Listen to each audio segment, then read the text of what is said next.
Busca binária e notação Big O. Nessa primeira aula do curso de Dominando Algoritmos, a gente vai ver um algoritmo bem legal, um algoritmo bem simples que qualquer um consegue implementar e aprender. Não que os outros você não consiga, você também vai conseguir.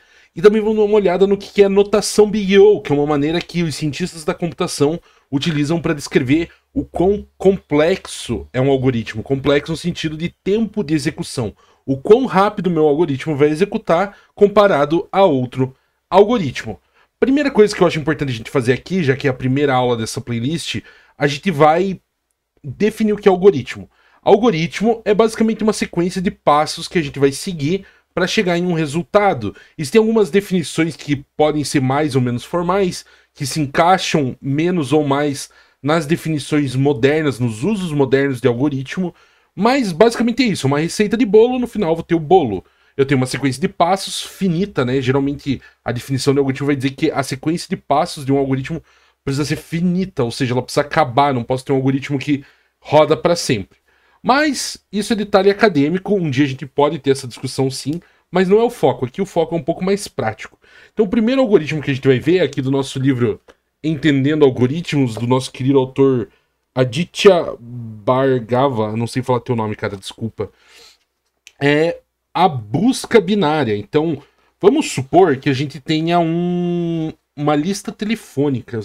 Quem aí do YouTube sabe o que é uma lista telefônica? Ou mais ainda, quem já pegou numa lista telefônica, já abriu, já viu uma lista telefônica. Eu tinha aqui em casa quando eu era criança, né? Mas nunca utilizei na prática. Uma lista telefônica ela vai ter, então, ela vai ser ordenada por nome ou por número do telefone, né? Depende da lista. E se a gente for buscar um número específico nessa lista, a gente vai ter o jeito mais básico que a gente vai pensar em procurar é seguir um por um. Então eu vou ir olhando página por página da lista até encontrar o número que eu quero. Ou um dicionário. O dicionário é um pouco mais conhecido de vocês, eu imagino. Se eu quiser encontrar a palavra, sei lá, programação, eu posso ir olhando página por página, ou eu posso ser um pouco mais esperto e pular para a página do P, onde começam as palavras com a letra P, e procurar página por página a partir do P. Então existem algumas estratégias diferentes quando a gente quer buscar em uma lista ordenada, onde os meus itens estão em uma ordem. A ordem geralmente vai ser de 0 a infinito, né? 0 a 100, 0 ao número máximo que for crescendo se for números, ou de A a Z se for um alfabeto, né? Strings, palavras. Claro que a ordenação tanto faz, né? E eu defino como vai ser minha ordenação, e aí vai mudar um pouquinho a implementação do meu algoritmo se eu quiser utilizar a ordenação inversa, por exemplo. Mas sem crise aqui, ok? Então, a ideia da busca binária é a seguinte. Imagine que eu tenho um array de 100 números, 0 a 100 ou 1 a 100. E aí a gente vai jogar um jogo que você vai chutar um número até acertar o número.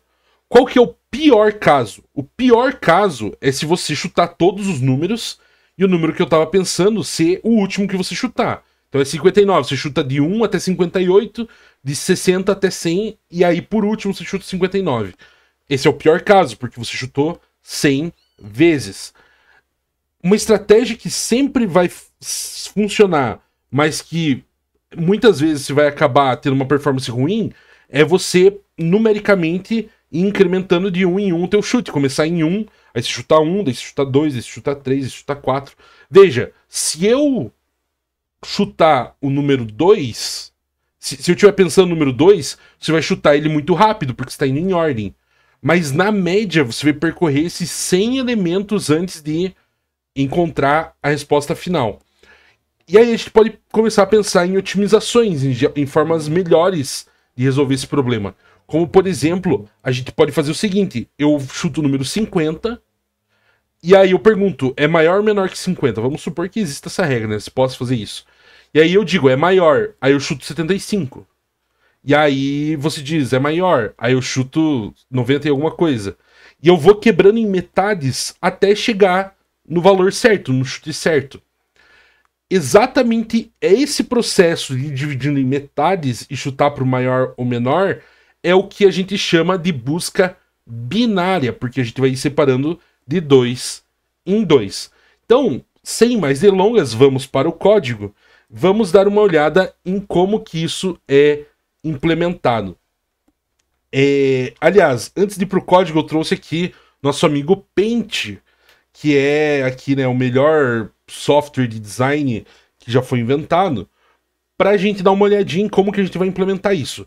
Então, para eu conseguir implementar esse comportamento de dividir em metades, a primeira coisa que eu preciso fazer é definir um chute. Então, o meu chute vai ser o primeiro valor mais o segundo valor dividido por 2, que vai ser o valor do meio. Nessa implementação, a gente vai sempre arredondar para baixo, tá? Se der um número quebrado, 1 mais 5 dividido por 2 dá 3, mas se desse tipo 5,5, eu iria arredondar para baixo, ok? Então, 1 mais 5 dividido por 2 dá 3, então esse aqui vai ser meu chute inicial. E aí eu vou ter dois ponteiros, né? Eu tenho um índice apontando baixo, que vai ser o primeiro valor da minha lista, e um ponteiro chutando alto, que é o último valor da minha lista. Aí eu vou, digamos que aqui seja 4 a resposta, tá? Então essa aqui vai ser minha resposta. Quando eu chuto o 3, que é o valor do meio, eu pergunto, é maior ou é menor? Aí o meu algoritmo vai dizer, é maior, porque 4 é maior que 3. E aí eu vou mover esse ponteiro aqui pro 3, mas eu sei que não é o 3, então eu vou mover pro 3 mais 1. Então, o baixo agora vai ser o 4. E aí eu vou fazer o mesmo processo. O meu novo chute vai ser o quê? Deixa eu apagar isso aqui, só para não confundir. Eu preciso dar um novo chute, né? Porque o 3 não era, o 3 estava errado. Então, qual que vai ser meu novo chute? Vai ser baixo mais alto dividido por 2. Então, 4 mais 5 dá 9, dividido por 2 dá 4,5. Lembra que eu falei que eu vou arredondar para baixo nesse caso? Então, meu novo chute vai ser 4. 4 é a resposta? Sim, então eu encontrei minha resposta. O que aconteceria se o resultado fosse menor do que 3? Aí o meu alto que seria deslocado para cá, ok? Então eu vou sempre ficar deslocando esses dois ponteiros, esses dois índices, até eu chutar o meu valor correto. É assim que funciona a busca binária, a implementação da busca binária. Então vamos lá, vou definir uma função, busca binária, e aí ela vai precisar receber duas coisas. Uma vai ser minha lista, e a outra vai ser um valor que eu quero encontrar. Então eu vou chamar de item, o item que eu quero encontrar. Primeira coisa, eu preciso então definir os índices, né? O baixo e o alto. O baixo inicial vai ser 0, porque minha lista é indexada em 0, então ele começa em 0.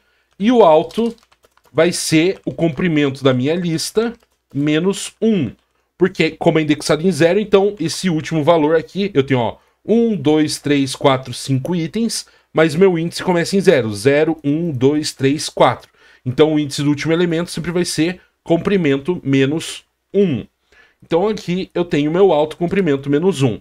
E aí eu vou precisar fazer esse processo aqui de deslocar os meus ponteiros até quando? Até que o meu baixo seja maior que o meu alto, né? Se eles se cruzarem dessa maneira aqui, significa que meu algoritmo terminou de executar e eu não encontrei o valor. Se eles trocarem de lugar, significa que eu percorri todos os valores, se eles trocarem de lugar ou se eles apontarem para o mesmo lugar, né? Tanto faz. Esse caso aqui, se acontecer isso aqui e 4 nesse exemplo não for o resultado, significa que eu não encontrei o valor na lista. Aqui eu tenho o valor 1, 2, 3, 4, 5, mas pode ser qualquer quantidade de números ordenados. Poderia ser 1, 17, 30, 35, 60 e por aí vai, ok? Então se eles apontarem para o mesmo valor e o valor não for a resposta, ou se eles trocarem de lugar, significa que eu não encontrei o meu item. Então, while baixo for menor ou igual a alto. Aí eu vou executar alguma coisa aqui.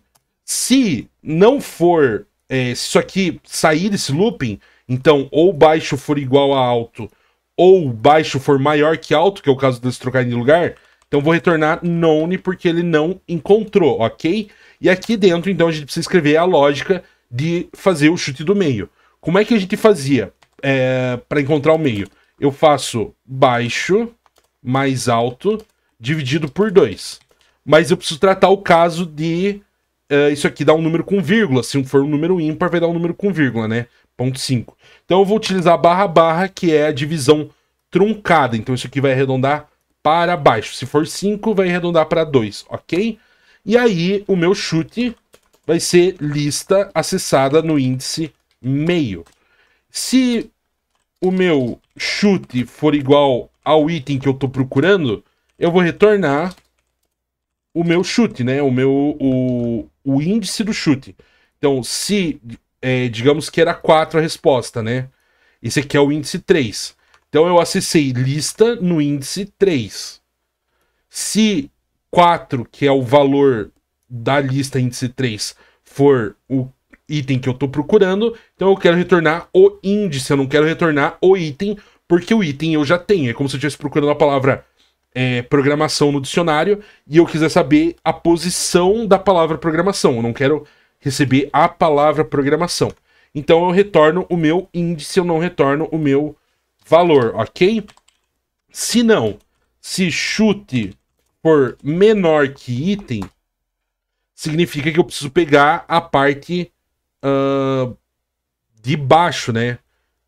Desculpa, da parte de cima. Se o chute for menor, significa que eu tenho que pegar a parte de cima. Então baixo, meu ponteiro baixo vai ser meio mais 1. Que é justamente o primeiro exemplo que a gente viu. Tava assim, né? A resposta é 4. Eu chuto o 3 primeiro. O meu chute é menor do que o item. Opa, eu abri para salvar aqui. O meu chute é menor que o meu item nesse caso. Meu chute foi 3 e o valor é 4. Sim, é menor. Então o ponteiro baixo que precisa andar. E vai andar até aqui, né? Ele anda para metade mais 1. Então, meio mais 1. Se não, significa que era maior. E aí eu preciso mover o ponteiro baixo. O ponteiro alto, desculpa. Para meio menos 1. Porque como ele está vindo do outro lado, ele vai andar menos 1 ao invés de mais 1. Ok? Então, se ele rodar até baixo ser igual a alto ou menor ou igual, ele vai sair do looping e vai retornar none. Se ele encontrar o valor, ele vai retornar o índice do valor, ok? Vou dar um zoom menos aqui para vocês verem a função inteira escrita e vamos testar ela, né? Então, eu vou printar o resultado. Primeiro eu vou criar uma lista, na verdade. Vou criar uma lista. Vou criar 1, 2, 3, 10, 20, 30, 34, 36, 40, 41... não pode ser 22 aqui, né, gente? 222, 300, 540 e 1000. Essa aqui é a minha lista. Como podem ver, ela precisa estar ordenada, tá? Se ela não tiver ordenada, não vai funcionar. E aí, eu quero encontrar... Eu vou chamar de alvo. Eu quero encontrar o valor 300. E aí, o resultado, ou índice, vai ser igual à busca binária da minha lista pelo alvo. E aí eu vou printar o meu índice. Vamos ver o que acontece. Retornou 11. Vamos ver se funcionou mesmo. 0, 1, 2, 3, 4, 5, 6, 7, 8, 9, 10, 11. Tá lá. Retornou exatamente o índice do número 300. Se eu trocar meu alvo para 2, ele retorna o índice 1, porque começa pelo índice 0, o 2 está no índice 1. Beleza? Então funciona. E olha só, já implementamos um algoritmo muito legal. Isso pode ser utilizado para banco de dados, para buscar valores em objetos e por aí vai. Várias aplicações legais, é um algoritmo simples, mas muito bacana. Principalmente ele é bacana por causa da complexidade. Lembra que eu comentei sobre complexidade e como a gente usa ela para medir o quão um algoritmo é eficiente em relação a outro? O algoritmo de busca binária ele é muito eficiente porque ele tem uma complexidade logarítmica, ou nlog, se não me engano. Deixa eu só confirmar aqui. Então, basicamente, para a gente conseguir medir essa complexidade, a gente vai utilizar uma coisa chamada notação Big O. E a notação Big O, aqui ó, é log n, tá? Então é uma complexidade logarítmica. A notação Big O é um jeito da gente ver o pior caso, basicamente. Então, Lembra o caso que eu falei de ir chutando os números de 1 a 100? A notação Big O desse algoritmo da busca simples, que é eu ir olhando número por número, é Big O de N, porque o pior caso vai acontecer quando eu percorrer todos os N valores da lista. N é um número que a gente usa para o número de entradas, o tamanho do array que eu vou percorrer, o tamanho da árvore que eu vou buscar, é sempre o valor da entrada de um algoritmo, independente de qual algoritmo seja. Então, esse algoritmo de busca binária, como a gente vai quebrando ele em 2 sempre, ele tem um comportamento logarítmico. No caso da gente buscar, por exemplo, em uma lista com 100 elementos, o log 2 de 100 é aproximadamente 7. Então, em média, vai levar... em média, não. No máximo, vai levar 7 passos para encontrar o valor, versus os 100 passos que ele teria que dar para encontrar o valor na busca simples se eu percorrer o array sequencialmente. Então, isso aqui é muito mais rápido do que percorrer sequencialmente o array. Quão mais rápido, Taguma, você me pergunta? Eu preparei aqui um gráficozinho pra gente ver, tá? Desculpa, rodei errado. Olha só, eu fiz um gráfico pra gente ter noção da diferença. Olha só, se eu tiver um array de 100 elementos, o verde é minha complexidade logarítmica, log de n, ou Big O log de n. E a linha vermelha é a complexidade linear. Olha a diferença de tempo, tá? Aqui no livro, ele vai falar que ele chuta lá um tempo de execução, eu acho que para o algoritmo com 100 elementos, ele fala que leva 100 milissegundos. E ele fala que para 1 milhão de elementos, 1 bilhão de elementos, acho que é 1 milhão de elementos, para computar com a busca simples em complexidade linear, vai levar 11 dias para rodar o algoritmo. Deve ser bilhão, né? Não deve ser milhão. E com complexidade logarítmica dá alguns segundos apenas, porque a diferença é completamente brutal. Olha a diferença de como escala a complexidade linear versus a complexidade logarítmica. E tem como piorar? Tem, piora muito. Isso aqui, o roxo, é n vezes log n. Então, eu tenho, além de percorrer sequencialmente, eu também percorro logaritmicamente, né? São as duas, n vezes log n. Então, ele vai crescer mais do que linearmente, porque está multiplicando esses dois comportamentos, né? São duas curvas. Isso aqui é uma reta, mas enfim, né? Vocês entenderam. Piora muito ainda. Olha n quadrado. Olha como ele cresce. Sabe o que tem complexidade n quadrado? Um for dentro do outro.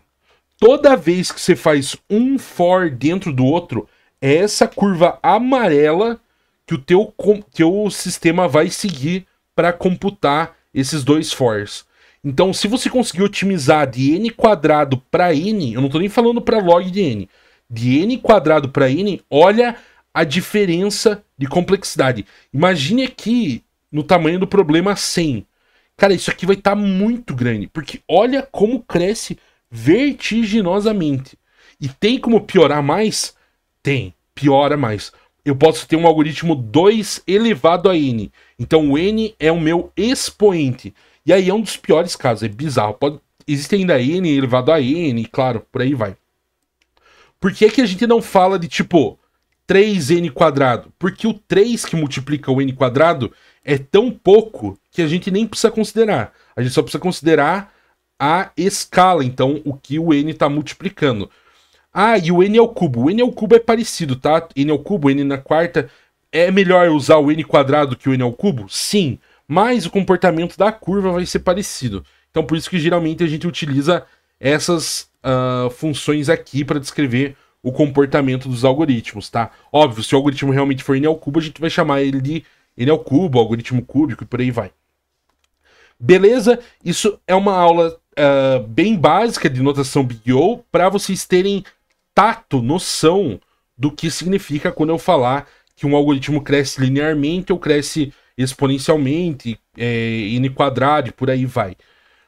Claro que se vocês quiserem analisar o próprio algoritmo, vocês vão precisar dar uma estudadinha um pouquinho mais a fundo de notação Big O, ok?